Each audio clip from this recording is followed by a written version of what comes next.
This is being broadcast all over the United States.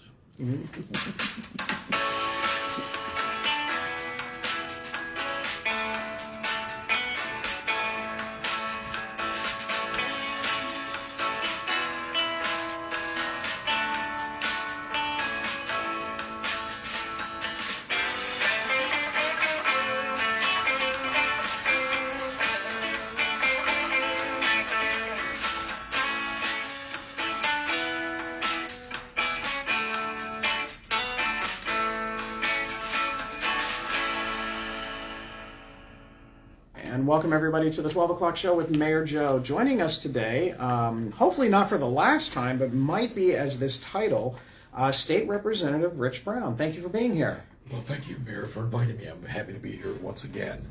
I must say, my first visit, we did not have that lovely musical intro, so that's a vast improvement to the show. It's definitely had we joked about needing like a quartet band or something in the corner or something like that, so you never know, that may be a next year. Well, I like that, so that's very nice. Well, I appreciate you coming in. You and I had a chance to sit down yesterday at something I'll talk about later for the Ohio Mayor's Alliance.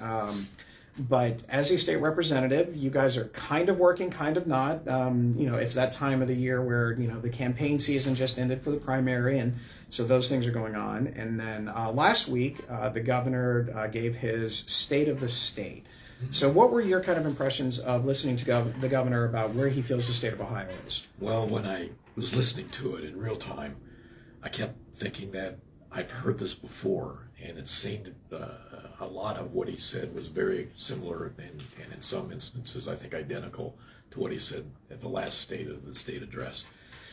So it wasn't exactly innovative, but as he went along, he echoed his position about children. He's and I think legitimately very interested in the welfare of Ohio children. Mm-hmm. He does want to institute a number of programs that he believes will be beneficial to Ohio's children with regard to literacy and other issues.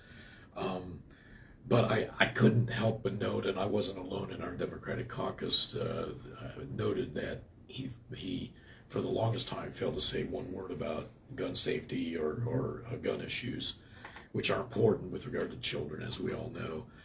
He did ultimately have a throwaway sentence, which was less than a minute in length, about guns and how somehow we can just turn to the State Patrol give them a call if we need some help. And that was pretty much it. And, our position is that if you don't address the issue of gun safety as it affects children, then all your other aspirational comments about children kind of get lost in the shuffle a little bit, and it's, they kind of ring hollow. And ever since the mass shooting incident in Dayton, where people just asked him to do something, he really has done nothing. And what's happened in the Ohio legislature is a retreat from doing anything positive into doing a whole bunch of things that I believe are negative. For example, permitless concealed carry, arming teachers in schools, all that kind of thing, which basically puts more guns in more hands that are not necessarily trained with weapons. So I don't think that's a recipe for increased safety. And there are things that Ohioans want overwhelmingly. Over 82% of Ohioans want universal background checks. So it's a position that the overwhelming majority of Ohioans, including Republicans, including NRA members, including gun owners, would like to see happen, and we can't get it done. Okay. Red flag laws are another thing where laws are enacted with procedural protections for people who may have some mental health issues or other reasons why their possession of a weapon may be dangerous to others or themselves, and family members, if these laws were enacted, could come to the court and say, hey, I think that there's a problem with this individual, and let's take a look. Maybe this individual at this point in time should not own a weapon. The overwhelming percentage of Ohioans, over 70%, think that these are good ideas. Democrats have tried to initiate legislation on this issue, and it's gotten nowhere. Safe storage is another thing. So that's my first thought. Then as I started thinking about more, it was like, I kept coming back to the notion that what he was talking about were a lot of aspirational things that sounded good, kind of in a Leave It to Beaver, Pollyannish sense, but the reality in Ohio is a little bit different. In reality, what Ohio is right now is a very heavily gerrymandered state where Senate and House districts are drawn to disproportionately favor the majority Republican Party at the expense of the Democratic Party, and more importantly, at the expense of fair and accurate representation of Ohioans. We have an increasing number of people who I believe have extreme political points of view in the legislature. The increase of the influence of special interest groups and some selfish politicians who are more concerned about winning the next election rather than doing what the majority of Ohioans want to do. So I feel like we have priorities of extremists and priorities of special interest groups have sort of taken precedence over the priorities of the people, and I think that's not a great thing. The public education is under attack in the state I heard of Ohio. that. And it's absolutely under attack. The Senate president is a strong proponent of providing public funding for parochial and private schools in my opinion, at the expense of public schools. And they're essentially, he would of course deny this, but I think he truly is almost intent upon eradicating public education in the state of Ohio. Well, he actually came out with something just the other day, saying something very similar to that, saying that he's not really trying to attack public education. What he's doing is giving parents the option to take their money and go to a private school. That way, the public schools don't have to worry about educating those kids without necessarily saying that, that money's going to go along with them, and therefore the public schools won't have it even as more. I'm right there. Something tells me if I were to invite Senator Huffman on the show, I don't know if he would respond with a yes, but anybody want me to? I can. I think you should invite him, but I don't think he'd come. But at any rate, no, the bottom line is that there are a lot of people who want to take advantage of what are essentially universal vouchers. Virtually any family in Ohio now could get money from the state of Ohio to send their kid to private school, and it's being funded by the taxpayers, to the tune, and it's exceeded their expectation, and their estimate was it was going to cost $430 million or whatever. It's probably going to be more like over $1 billion of taxpayer dollars, not going to fund public schools, but going to fund private schools. I have nothing against private schools. If you want to send your kid to a private school, that's absolutely your right, your option. Even the concept of maybe helping those who are less fortunate be able to do that is something that I would consider. But when you have people, the vast majority of the people who are taking advantage of these vouchers are people who already were sending their kids to private schools on their dime. They don't need the money. But if someone offers you a free sandwich, you're going to take it, and that's what they're doing. Not politicians. We're not supposed to. I'm sorry. Go ahead. But the bottom line is that all of this is to the detriment of public schools. And I've been a state rep for over 7 years now, representing. I honor my service to this district, and I've tried my best to represent the district and all the public schools within the district to the best of my ability, and stand up for public schools. That's what I've been trying to do. That's what I have done, and I will continue to do that in whatever capacity my future leads. But we need money to fund it. In fact, it's a constitutional requirement. The Constitution provides that the legislature shall fund a thorough and efficient common school system, which is the old-fashioned way of saying a public school system. A thorough and efficient. And what we have now is neither thorough nor efficient because we haven't properly funded it. So by funding private schools without first efficiently and thoroughly funding public schools, we're violating the Constitution. I've said this on the floor. I'll continue to say it. The people on there. The Ohio Supreme Court said it. The Ohio Supreme Court has said it in the DeRolf case for 25 years, and it's still going on. We've made some improvements with the recent changes, but not far enough, and this public schools are still suffering. So that's. And then the last thing I'll say with regard to the state of the state, he didn't address the corruption issue at all. Ohio is ranked as the 8th most corrupt state in the nation. It's not my ranking.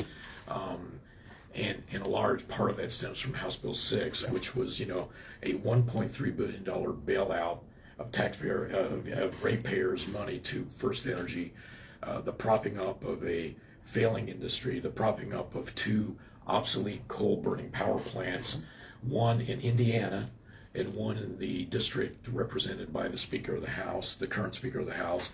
$60 million in bribes were paid, multiple arrests, multiple felony convictions, including the ex-Speaker of the House. There have been unfortunately, two suicides of people who were actively involved in some capacity in this whole scheme. Irreparable damage to the people's trust in the state of Ohio. And not one bill has been passed to essentially undo House Bill 6 or to prevent another scandal like it from occurring. Ohio utility ratepayers continue to pay to this day and will continue to pay for this bailout, this corrupted bailout, to the tune of $530,000 a day. By 2030, Ohioans will have paid out an extra $500 million out of their own pockets for this bailout. And that is essentially a corruption tax. So I didn't hear those kinds of things being mentioned in the state of the state. And the final thing I say is that I'll say is this: they like to, the majority likes to talk about how pro-business they are, and they are pro-business. And I'm pro-business. I want businesses in Ohio to succeed as well. But what they fail to tell you is that since COVID hit in 2020, Ohio hasn't recovered as quickly as other states. And right now, we are one of the slowest improving states economically. We're out of all the states, we are ranked 45th in economic growth out of 50 states since the COVID epidemic of 2020. And so the leadership is not, even though they tout themselves as being business friendly, the things they are doing are not helping the business community. No, and they're not helping the average citizens either. I mean, you look at per capita income in the state has continuously gone down. We're below the national average and have been for quite some time, and those are issues that, on a local level that we hit consistently. So one topic that came up, and again, we could talk about school funding until the cows come home, but I'll spare you for that one. But one thing that did come up is the thoughts on the state banning cell phone use in schools. So the whole thing started when the governor visited a couple of schools. He visited Dublin City Schools and went to their high school, and at that point he and whatever the title of Steve Dakin is, kind of like school board president, Ohio School Board and whatever, for the Department of Education, they said that this is something that should be done organically, locally, that individual districts need to make those decisions by themselves. I've spoken with the superintendent of Dublin, superintendent of Kettering, and talked about those particular things. And then lo and behold, at the State of the State, one of the things that he talks about is now he's asking the legislature to go ahead and step in on banning cell phones. Now, before we get too far into it, I'll kind of make my own personal thing. So I started teaching in the dark ages, just as cell phones were starting to, major cell phones were just starting to come online. I remember one student, I know exactly, she got in trouble because she had a $1,000 phone bill, because that's when you got charged per text. And so she had a $1,000 phone bill. Needless to say, she was not very happy, and neither were her parents. But I saw the transition from that aspect of things to what it was just a few short years ago when I left the classroom, about cell phones actually in some cases being used for educational purposes. But there are other issues with it as well. Higher rates of bullying, social media, everything else that is bad with it. Those are things that every school district has to deal with. But the question then becomes, where should those kind of decisions be made? Should we be making that decision at the state level? Should we be making it at the local level? And now it looks like that is going to be something that's coming on. I know they had a board of education meeting last night, and I know one of the board members talked about doing some own research in it, and so they may be taking a look at it in Reynoldsburg. I know other districts will probably be doing it. I can tell you from a teacher's point of view, they would love it if cell phones weren't in existence, just because of the simple fact that it's one less distraction. That being said, it becomes, again, that point of what the state wants versus everything else. So what are your thoughts on that? I know it's relatively new, that there's no legislation that I know of, but just curious. Well, I heard that comment as well, the state of the state. And, I'm not a teacher, never have been. You have been, so you have inside info on me on this one. But my opinion is that issues like this should be decided locally with communication with the teachers, with the school board, on a local level. I think one size doesn't fit all. Every school system is different. Teachers are different. Students are different. I mean, one size doesn't fit all in this. I don't think the state should impose a statewide cell phone ban. I think the issue of are cell phones disruptive in the classroom is one that's a valid issue that should be considered. I mean, I grew up in the era, of course, when we had no cell phones didn't exist. You know, we had one phone at the house, and when we got two, that was a big day. You know, and no one had a cell phone. There were pay phones here and there, but that was it. Payphones are those things that you put a quarter in, and Watch you an old actually, movie. yeah. So just watch a movie from the '80s, and you'll probably find one. But yeah, so for me, I mean, the concept of having a device like this, which is essentially a computer in your hand that you can use to access anything and everything all day long during the school day, it's got to be very, very disruptive to the learning environment. And so I wouldn't necessarily disagree with a school board level decision to not allow cell phones in the classroom, or at least to put some kind of limits on them. Now, I know there are parents out there who are thinking, well, I don't want cell phones banned. What if there's an active shooter situation and my child is there? I want to be able to contact my child and know if they're safe. And I understand those concerns as well. Those are valid concerns. And in this day and age, that's how we do it. You know, when I was growing up, we didn't have school shootings, unfortunately, at least not like we do today, so you didn't have to worry about that. But I think it's a valid concern that parents have. So I'm sure there's some parents who may even recognize that it can be disruptive, but we don't think they should be wholly banned. We think they should, you know, be available for use in an emergency situation. So, but I think that that's a decision that should be made on the school district by school district level, and maybe even a school by school. You know, because it could be different because it could between be a high different. school versus an elementary and or a elementary junior school high. versus junior high versus high school. I think within the school's district itself, there could be different decisions made. And would it be an entire ban completely? Would it be a ban for certain uses? Would it be, you know, you can have it on you, but it must be off, but you can turn it on every so often to do something? I mean, you know, but I think, again, that's a decision that should be made at the local level. So to the extent they're thinking about some statewide solution, first of all, I think it violates the home rule doctrine of the Ohio Constitution. And anyone who's ever watched the Ohio Channel and seen me on the floor of the House in various speeches on the floor, I talk about violation of the home rule provision of the Ohio Constitution frequently. And for anyone who doesn't know, Article 18, Section 7 of the Ohio Constitution provides, and this is my paraphrase, but I think it's pretty close. Any municipality may form and adopt or amend a charter for its government, and may exercise all powers of local government, local self-government. And so the Constitution gives municipalities and local governments the power to control themselves. And there are certain exceptions that the law has carved out, but those exceptions should be the exception, not the rule. Unfortunately, in the Ohio House, at least during my 7 years there, it's gotten worse and worse every year, where more and more often we have legislators from the majority ramming through statewide solutions, frequently to problems that don't really exist. So they're solutions in search of a problem in order to invoke some kind of statewide mandate of some reason for one thing or another, to the detriment of the home rule doctrine and local control, and also in violation of the Ohio Constitution. So that issue, the home rule issue, is part of the cell phone issue as well. I think you're right. I think it should be discussions that are made amongst the individual districts. I always get a kick out of it when people who have not had experience in education, when they come up with whether it's this or any number of other things that have come across. You know, I want to ask them questions about, okay, well, let's talk about cell phones. And again, I've not sat on the House floor, so I do not know that. But I'd be curious to know how many amongst the adults that would be a proponent of this, that are sitting in the State House, are on their cell phones on a regular basis during proceedings. I can tell you that more than one? legislators are on their cell phones a lot. I'm sure they're talking to their On both constituents. sides of the aisle. Yeah. Now to be fair to my caucus, we have a Signal platform where we internally communicate with each other during caucus on Signal to strategize in the midst of the session. Yeah. So that you may see us on our cell phones, and I'd say most of the time we are actually communicating with each other about strategies, etc. When you're in the super minority like we are, you are reactive. The other side, the majority, has all planned out what they're going to do. They don't just let us know what they're going to do. So we are reacting. We are tap dancing, moving around, trying to be agile and nimble. And to do that, we have to have good communications.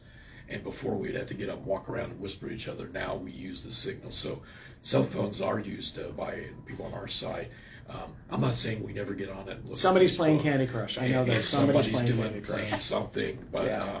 I don't play games on mine, partly because I never play games on my phone because I'm too old. But at any rate, yeah, people on the floor use them as well. So, what's good for the goose, right? Yeah. All right. Well, let's kind of turn and go to a different direction. Let's talk about the state capital budget. Okay. For those of you that are watching, there's a 2-year budget that the governor proposes, and then there's a state capital budget. And the state capital budget typically is designed for, I would say, quality of life things. That there's a lot of things that communities ask for various purposes. The city of Reynoldsburg put in a capital budget request. We're talking about pickleball for us, but it could be any number of different things. So where are we at? Because normally this is already taken care of by March. This is already done. But now we're getting close to we're in the middle of April, getting close to May. So you said you had some good news right before the show. So go ahead and tell us what this wonderful update is. Well, let me start with the not so good news. I'll build up to the Just relatively take us good right news. First of all, the capital budget is like bricks and mortar kind of projects. It's like building trails, improving plant facilities, improving buildings, making parks better. Building gazebos or trails or more parking area. The pickleball courts in Reynoldsburg was one of the asks. So these are the kinds of things we're talking about with the capital budget, and they're very important. And people in my district come, and constituents, and Reynoldsburg came to me, other municipalities, private entities, various groups and organizations, the Girl Scouts, the YMCA. Everybody has something they want to ask for, which is fine. And so normally the projects come into us and decisions are made usually by the end of March. Things are delayed this year because, first of all, if you don't know, the Republicans in the House have been at each other's throats. They're split. There was a real split down the middle between Republicans who supported the current Speaker, Stevens, and this Representative Barron, who wanted to be a Speaker, and he did not win. And that created a divide. So there's two camps within the Republican Party in the House. And that division has slowed down. We have had fewer sessions. We've had fewer bills passed into law than any legislature in decades because of that division.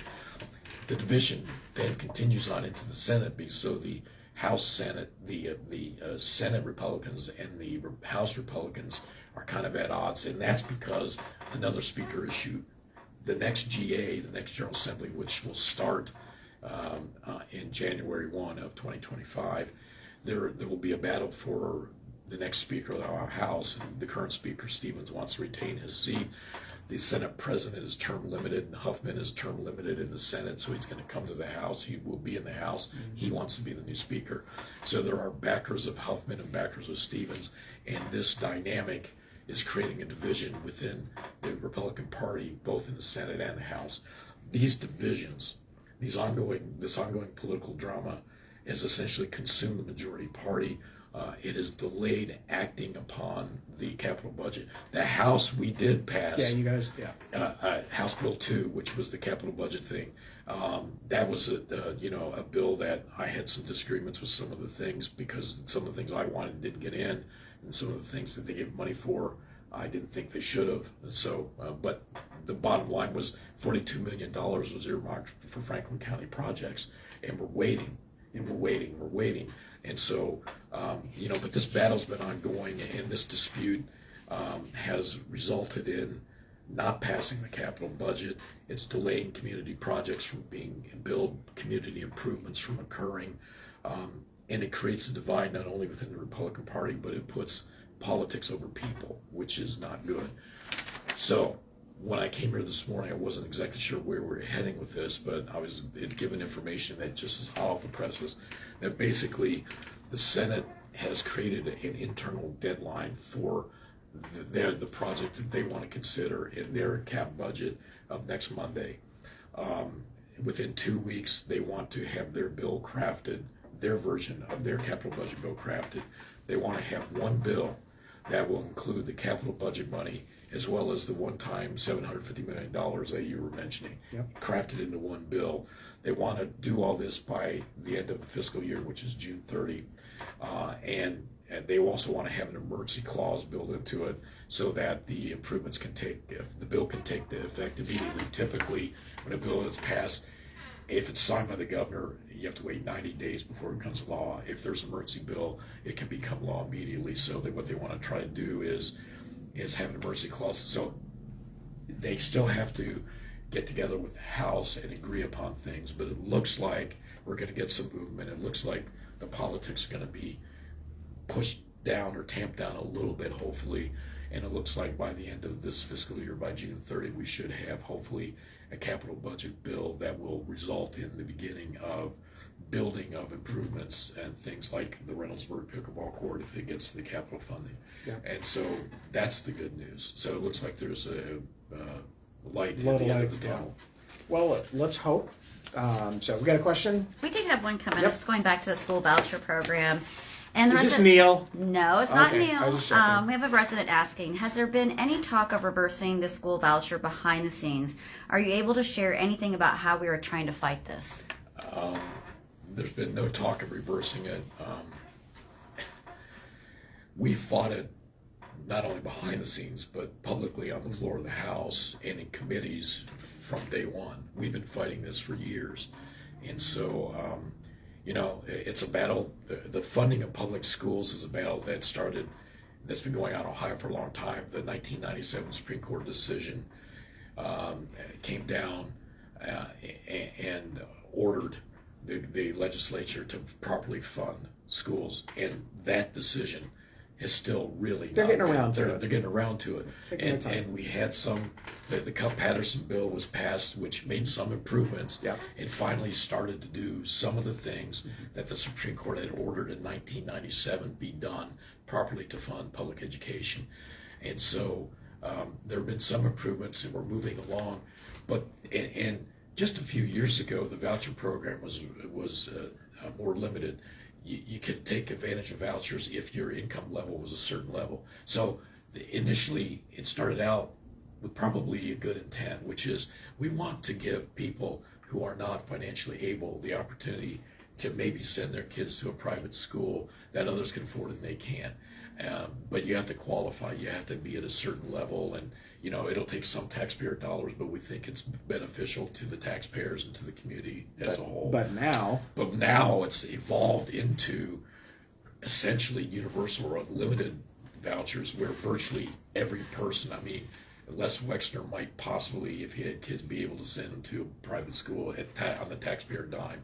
Now, not everybody is going to ask for a voucher and take advantage of it, but they could. And a lot of people have, which is why the cost has ballooned from the anticipated $400 million or so to about $1 billion at taxpayer expense. And we will continue to fight it. We fought the expansion. We'll continue to fight it. But unless and until there is not a supermajority in the legislature, any battle we have is probably going to be futile. So what we really are talking about is the issue of gerrymandering, which I haven't really discussed, but gerrymandering is a key in Ohio, and I'm hoping that there's going to be a constitutional amendment on the ballot to fix the gerrymandering problem so that we can have more fair representation in the legislature. If we get more fair representation, that more accurately reflects the political divides in Ohio between Democrat and Republican, so that the legislature is more 54-46, which is the approximate division between Republicans and Democrats in Ohio. If it reflected that and was representative, there would not be a supermajority. They would have to be more amenable to compromise and negotiation. And the question posed would be easier to answer and say, we're working on that, we're negotiating toward that, and we might have a legitimate chance of making inroads. But as long as there is a supermajority where they can override any veto, they can do whatever they want, and that's kind of what they're doing. So gerrymandering is a key, and this is going to be on the ballot, and we gotta have to fix it. If we do, there's hope for Ohio. I do know that there's a lawsuit from the school district's point of view, so that's unfortunately the next best option. Yeah. So while the year is slowly ticking away, what are some of the goals you think the General Assembly has for 2024? I mean, I realize that it's going to be limited, obviously. State capital budget is going to be a big thing, but beyond that. Well, let me tell you the Democratic caucus goals, Okay. which are not the GA's goals because the GA is controlled by the Republican Party. But our goals are and always have been putting Ohioans first, making sure that working families have what they need, not only to just get by, but to get ahead, and understanding and meeting the needs and desires of the community. Those are our goals, our overriding goals. That is what drives us to do the things that we do, to drop the bills that we drop, to take the positions that we take. We're looking out for Ohioans first. We want to put people over politics. The other side, unfortunately, has demonstrated that they would prefer to put politics over people. And so what they do is engage in culture wars. So they want to pass legislation that takes rights away, whether it's voting rights, rights of certain minority communities, rights of university professors to teach whatever they want to teach. So they're the rights of the taxpayer to fund one school, one form of school, public schools, rather than they have to fund both public and private schools, which the Constitution does not require. So we're, right. I mean, I don't think the government should be sticking its nose into higher education like they're doing now. They want to control tenure. They want to control thought on campus, all because they believe that universities are indoctrinating students in liberal progressive dogma, which I don't think is true. But that's the misconception that they're proceeding under. And in order to do that, they think they have to indoctrinate students in ultra-conservative MAGA-type thought. And I don't think there are any college students be indoctrinated in anything. And when I went to college at the University of Cincinnati, Ohio Public School, my professors always taught us, think for yourself. Yeah. They taught us, look at both sides. They would give us articles to read that were written by a person with a particular point of view, and then another one from a person with a diametrically opposed point of view. Say, how can you reconcile these? We talked about that, about divergence of thought, about different cultures, about different schools of thought, about different ways of looking at things. And I think that still goes on in most universities, where it's about not rote memorization, it's about learning how to critically think and to come to conclusions that are your conclusions based upon a valid analysis and evaluation of the information that you're able to get. And so I don't think this indoctrination is going on, but they want to indoctrinate us. So their goals, unfortunately, are to continue the culture wars, to put politics over people, and to essentially deconstruct public education in the state of Ohio. I wish I was wrong, but I'm not. Yeah. I will say that one of the things, and it's not necessarily higher education, but probably K-12 education is, teacher, there's an Instagram post that says something along the lines, if I could indoctrinate your students, they would bring a pencil to school and wear deodorant every day. And in all honesty, if you've ever stepped in a school, and that's the downside of this time of the year. So my wife teaches 6th grade, and there is a transition time period between the wintry cold weather and then all of a sudden that spring of 6th grade. The smell is unique. And it's the idea of, okay, it's one of two things. It could be somebody's not using any deodorant whatsoever, or somebody's using way too much of deodorant. I mean, the great Axe wars of the early 2000s are still present. So that's one of those things. So yeah, I'm not really sure the indoctrination goes there. Now, for you, you've been on the show every year since I've been in office, and then hopefully, as we move forward, you'll still be on the show, but you're not going to be a state representative come January next year. That's right. So you're, I was joking I was going to bring my black robe or something like that with a gavel. You're going to be the Court of Common Pleas. Right. So congratulations. Thank you. It's going to be great to see a jurist out there. I know that's something that's meant a lot to you. So what exactly does that mean, a Court of Common Pleas, for somebody who's never had to deal with a Court of Common Pleas? Okay, well, first, I am honored to have been the state rep for the 20th and now the 5th District since 2017. And it's been the honor of my life. And meeting folks like you and other public officials and constituents has been fabulous. But I've been at the end of this year, I will have been in the State House 7.5 years, and it's time for me to move on. So I decided I wanted to run for judge of the Franklin County Common Pleas Court. I had a contested primary on March 19th, which I won by 10 points. I'm thankful for that. There is no opponent. I have no opponent in November, so I will, as long as my wife votes for me, which, please Depends vote on for the me. day. I should have one vote at least, and so I will be the next judge, one of 17 judges on the Franklin County Common Pleas Court General Division. So the Common Pleas Court is the trial court that deals on the criminal side with felonies only, not misdemeanors, but felonies. Your rapes, murders, kidnapping, felonious assaults, etc. Really light work is what you're getting Yeah. into. And on the civil side, but there's civil cases as well. On the civil side, it deals with civil matters where the amount of controversy is $15,000 or greater. So it deals with the larger issues, auto accidents where people get injured, personal injury actions, med mal cases, contractual disputes, business disputes of various kinds, where sometimes there are millions, tens of millions of dollars at stake. It just depends. And the Common Pleas Court trial judge is the person who presides over the trials.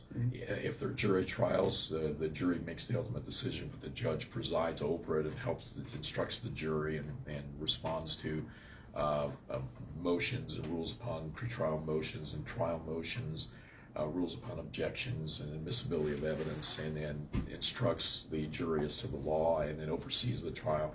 There can be trials to the bench, which means trial to the judge himself or herself, and in that case there isn't a jury. The judge is the one that listens to all the evidence, comes to conclusions as to the facts, makes findings of fact, arrives at conclusions of the law, applies the law to those facts, and then comes up with an opinion or decision as to the appropriate result given the facts of that case. And so that's what I'm going to do. It's a 6-year term, so my term will commence on January the 7th of 2025. I will serve a 6-year term, and then I will ride into the sunset, waving goodbye to all my friends like Joe Begany. All right. Well, I appreciate it. Again, congratulations on Thank that. It's a little early to talk about your accomplishments as state representative, but is there any one thing or two things that you think that this is why, to be a public servant, this is why you got into it, and this is why what you're most proud of accomplishing? Well, when you're in the super minority, it's hard to get legislation passed because they pass their stuff. They don't pass our stuff very often. But I have been successful in getting some stuff passed out of the House unanimously. One is a bill that just relatively recently passed out of the House unanimously, dealing with automated external defibrillators, or AEDs. Yes. AEDs are devices that are in most public buildings, most schools. It's a device that has 2 pads, and you provide an electric shock to someone who is in clear sudden cardiac arrest. And these things happen frequently with teenage athletes on the soccer field, on the football field, sometimes on the hockey rink, occasionally on the baseball field, where they can suffer, whether it's a practice or a game, they can suffer a sudden cardiac arrest, and people and kids have died. They can be saved, and sudden cardiac arrest is a situation where your heart, it's not heart attack, but it's the heart electrical system kind of goes out of whack. The heart is not beating appropriately. The electrical rhythm of heart is off, and you will die within 5 to 10 minutes, depending on the severity, unless you get some treatment. The AED is a device that, if applied within the first 5 minutes, will save a life in combination with CPR. And it's a device that has a screen that gives instructions, so even if you're not trained, you can use it. I don't want to use the word dummy proof, but it's pretty close. Yeah. And most schools in Ohio have them, but not all.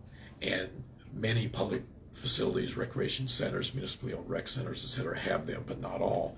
So what this bill would do was require every school in Ohio, public and private, to have AED, at least one AED in a school, and there's some specific as to how many, etc., that I don't want to get into the details too much, but it would basically fill in the gaps for those few schools in Ohio that don't have them. It would also require municipalities of townships of 5,000 or more in their municipally owned recreational locations to have these available as well. And so it's important that pass the House unanimously. We've had a couple of hearings in the Senate. I believe it's going to pass the Senate, and I think it may become law, and it will save lives, so I'm proud of that. I also had a bill that passed the House unanimously in the last GA, or the prior GA to that, the Governor's Office of Drug Policy, which was essentially creating a drug czar with a new department. He would be a department head on the equivalent of, the head of like the Secretary of State level, cabinet level person who would oversee a statewide approach to drug education, treatment. It's really a collection of local information and letting people, creating a website, et cetera, that would allow people access to information about best practices, about where people can get help if they have a drug overdose emergency, where people can get find beds for rehab, et cetera. And this passed the House unanimously. It went to the Senate and passed the first Senate committee unanimously and got held up in finance because we requested funding and minimal funding. And they didn't want to do it, so it didn't become law. But I'm proud of that because we went farther than anyone has. And what I'm most proud of, though, is just being someone who communicated regularly with constituents, which I've done, meet with constituents, answer their emails, and meet with them in my office, meet with them wherever they are, try to help with their concerns. I've also worked closely with the various municipalities in my district, and that includes, for the longest time, I had Whitehall and the Blacklick area, so Jefferson Township. I have Reynoldsburg, the Franklin County portion of Reynoldsburg. I have Canal Winchester, Groveport, Obetz, Lockbourne, Jefferson Township. I had Jefferson Township, Madison Township, Hamilton Township. I now have Prairie and Pleasant Township on the far southwest side, and some of those areas. But I've worked closely with township trustees, with city council members, with mayors, most of whom in my district are Republican. But I've worked well with them. I've been there. I've responded to their requests. I've done the best I could to help them get funding when requested, etc. And I did what I could regardless of what political party they were, and they recognized that. And so many Republicans, office holders throughout my district, have always supported me, even though I'm a Democrat, and they supported me and wanted me to continue as a state rep because I looked out for their interests and of their communities and our constituents.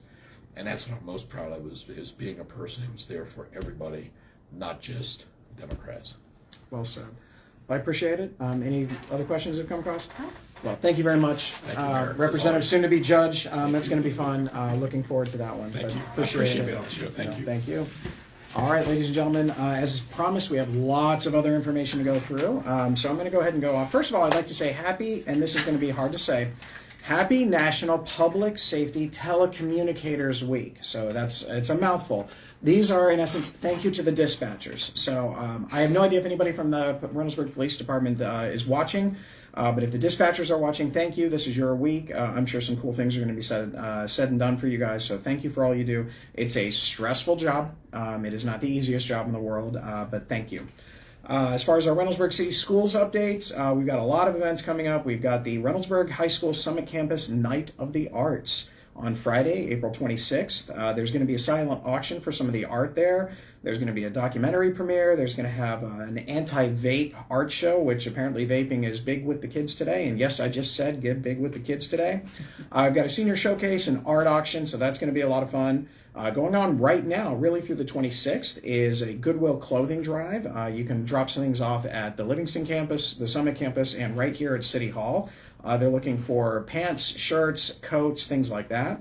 Obviously, the big thing is going to be the community conversation on safety, which is actually next week. Community conversation on safety is Tuesday, April 23rd, from 6 to 7:30 at the Reynoldsburg Community Church. So that's going to be a big event talking about the safety of our students within our district. So I'm looking forward to hearing about that. As always, board members have office hours. Board member Whitman has one every Friday from 4 to 5 at Graham Road. So if you're interested, he does the first half an hour live. The second half an hour is off film, so you can ask some questions there. We also have one on April 29th at 4 p.m. Other events are Raiderthon, starting on May 4th, because May 4th is a great day, from 4 to 8 p.m., and that's all in honor of pediatric cancer research, so there'll be a lot of good things going on there. And we also want to congratulate our esports team. They finished third this weekend in Akron for their esports league. Last year, in their first year of existence, they won the championship. This year, they came up a little short of what they wanted to, but it is an amazing accomplishment, again, for a second-year program to finish first and then third. And I do know that they're already eager and ready to go ahead and challenge again for next year. So that's a great program that is building. So congratulations to you. And the last thing is kind of a little bit of a call to help. We're getting to that time of the year where it's the end of the school year. You've got field days, you've got activities, the Leo Club, all of these different things. So I'm just putting out an all call for help. So if you're a parent or a resident and you want to contribute in some way, reach out to your school district or your school's local PTO. See if they're doing anything for Teacher Appreciation Week. See if they need anything for some of their field day activities, like a case of water or something like that. Those are little things that can make a huge difference and make these elementary days really, really fun. So take a look at that. Code enforcement, again, they're out there and they're going to continue to be out there. It's not because we're being petty, I promise you. Sometimes it's because residents call in their neighbors and say something. Other times it's because code enforcement sees something that needs to be maintained, whether it's the height of your grass if you haven't had a chance to cut it and things of that nature, or other things. So it's going to be out there, so keep that in mind. We're not doing it to punish anybody, but we just want to make sure everything is kind of taken care of for our entire community. You also have the opportunity to do things and report it anonymously. You can be your own code enforcement officer with the app called Reynoldsburg Engage, so it's an opportunity for that. While we are not necessarily talking about code enforcement, we do have to talk about Adora. Adora is basically a designated outdoor refreshment area. So we're going to have our very own Dora. We're finishing off the maps right now, so you'll see something like that coming up in the not too distant future. But the idea is that you could have an outdoor refreshing beverage in this area, but we need to have our own designed cup. So pretty soon you're going to see something where we're going to try and get some community members to get involved. Maybe they'll submit what they think their Dora should look like on the cup and things like that. So it's going to be a lot of fun, get people involved. As you are probably well aware, hopefully, Wagner Road is starting. We got about just under 2 weeks before it goes. So you're looking at the 28th and 29th. You're going to start seeing that northbound traffic only. So that's coming. If you have questions, please check out our website. We've got an FAQ page. Phase 1 is going to be from Main Street to Priestley. If you're from Priestley to Broad Street, that's Phase 2. You've got time. Main Street to Priestley is that Phase 1 area. Reluctantly, I got to give some kudos to the Turtle Township Fire Department. They did win the first annual volleyball tournament this past weekend. 2 sets to 1, so it was the best of 3. They came out with the win. It was back and forth at the very end, but Turtle came out with the win. So congratulations to the firefighters. I'm sure RPD is looking forward to seeing you on the softball field and the 4th of July. A usual battle for that one. Did want to let everybody know that the Blacklick Creek Trail might have some closures between now and the 26th because depending on the weather, they're going to be going in and planting some things, so they may have to block certain areas off. Usually it won't be for an extended amount of time, just during the planting. We have our Princess Party this Saturday at April 20th at the Senior Center from 9:30 to 11:30. Meet and greet your favorite princesses. Puzzle Palooza is next week at Eastside Brewery. That actually was mentioned. I think the Board of Education is having a team, or a part of a team is going to be there for that one. So it's a contest for 2 to 4 people to put together a puzzle in an area that also sells alcoholic beverages. So please join. The fun should be amazing. Kindness Rocks, April 24th at our Senior Center. We've got our spring nature hike this Sunday at Pine Quarry Park. We've got our Rock Hoppers on Sunday, April 28th from 2 to 4. Is for those of you that didn't get enough volleyball from the police and firefighters, we have our adult volleyball league coming soon, so stay tuned for that. Work on Bryce Park is continuing. They're taking some of the trees that they had taken down. Now they're getting them off the property. Special shout out to our Senior Center. For those of you that maybe don't go to the Senior Center, or maybe you didn't know, they help some of our senior citizens. They bring in tax experts and they help them with their taxes. And this past season, for the joyous day of Tax Day, they actually helped over 500 people came into the Reynoldsburg Senior Center and they helped them with their taxes. So kudos to everybody at the Senior Center that made that possible so the government can get their money. I know it's a little self-interest on that one, but it's a good thing. We have our Earth Day celebration this weekend as well. We've got the Pine Quarry Park or Old Rotobaugh Road tree planting from 9 to 12. I'm going to assume it starts at 9 and it's done whenever the last tree is planted. I don't know how many trees we have available, but I'm going to bet that maybe they will have enough trees till 12 o'clock. But we also have our Arbor Day celebration next Friday at 4 p.m. at the Old Rotobaugh Park. We have our Community Cleanup Day 1 week from Saturday on the 27th from 9 to 12, where all your usual things are going to be there. You've got flag disposal, pill disposal, bike donations, bulk shredding, all of those different types of things, which are really, really cool. So go ahead and check that out. No hazardous materials this time. We're going to do that next year. We also have a community baby shower. This is a relatively new thing. Reynoldsburg City School Board President Angela Abram is kind of leading the charge on this one. It's celebrating parents and celebrating parents-to-be, again, on May 4th from 12 to 2, which is great if for those Star Wars-themed baby enthusiasts, which my kids were, they were dressed up like that, sorry.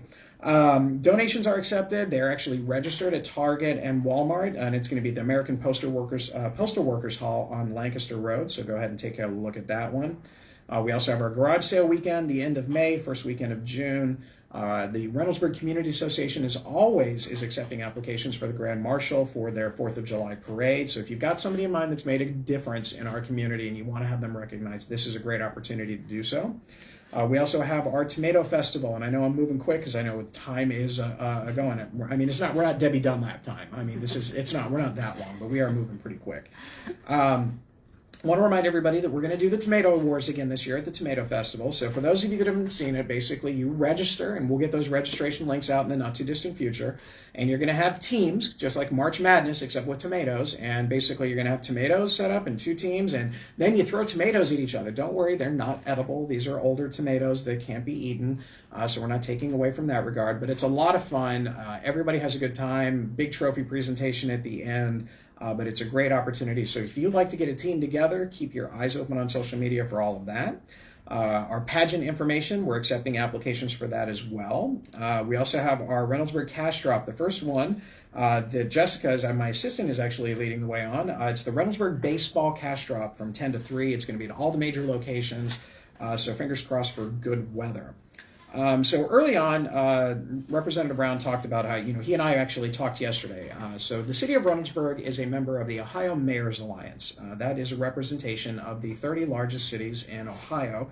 And yes, Reynoldsburg is one of them. And no, we are not the 30th. We're actually a little bit further than that. But very similar to the Central Ohio Mayors and Managers meeting, it's an opportunity for mayors and city managers throughout the state of Ohio to come together to address issues that we all face. One of those issues Rep. Brown talked about, which is the issue of home rule, which could be anything as serious as restrictions on single-use plastics, like some communities like Bexley have put in place. Other times it's more specific to the tobacco legislation. So the city of Reynoldsburg is joining in with a lawsuit against the state of Ohio because the State House decided to override the governor's veto about some tobacco legislation that we had put in place, basically to monitor and license tobacco establishments that sell tobacco.